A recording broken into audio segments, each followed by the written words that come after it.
Well, the legend lives on from the Chippewa on down of the big lake they call Gitchagumi.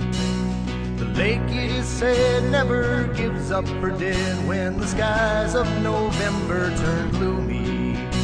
With a load of iron ore, 26,000 tons more than the Edmund Fitzgerald weighed empty. That big ship and crew was a bone to be chewed when the gales of November came early. The ship was the pride of the American side, coming back from some mill in Wisconsin.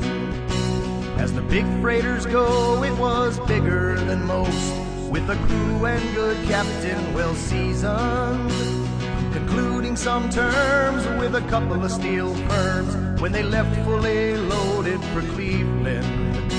And later that night when the ship's bell rang, could it be the north wind they'd been feeling?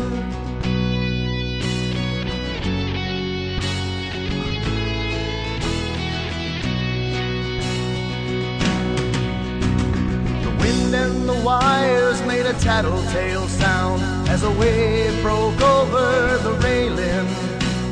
And every man knew, as the captain did too, 'twas the witch of November come stealing. The dawn came late and the breakfast had to wait when the gales of November came slashing. When afternoon came, it was freezing rain in the face of a hurricane west wind.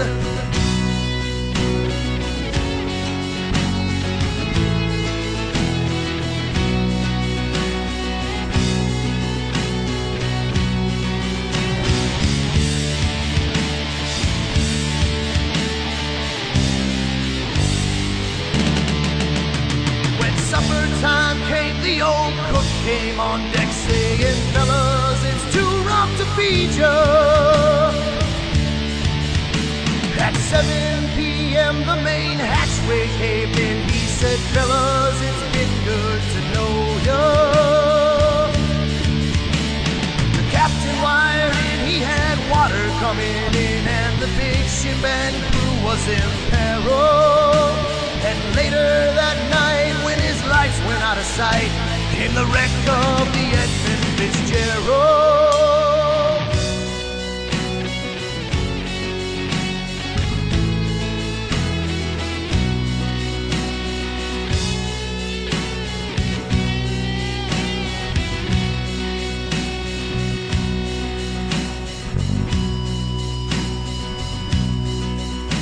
Does anyone know where the love of God goes when the waves turn the minutes to hours?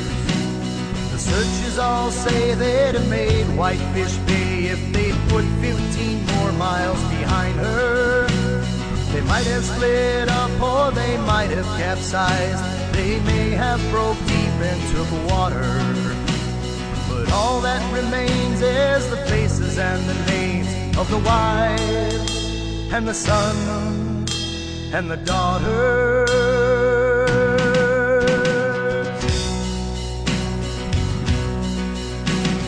Lake Huron rolls, Superior sings in the rooms of her ice water mansion. Old Michigan steams like a young man's dreams. The islands and bays are for sportsmen.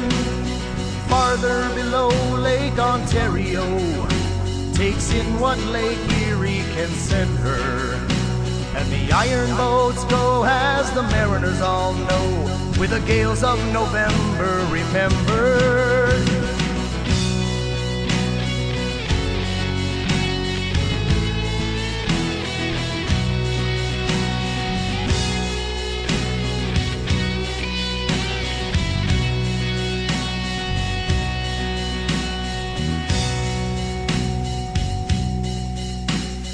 Musty old hall in Detroit they prayed in the Maritime Sailors Cathedral.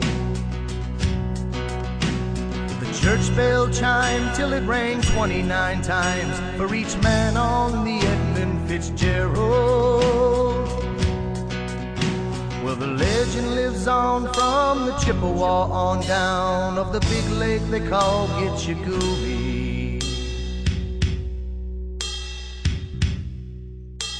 Superior, they said, never gives up for dead when the skies of November turn blue.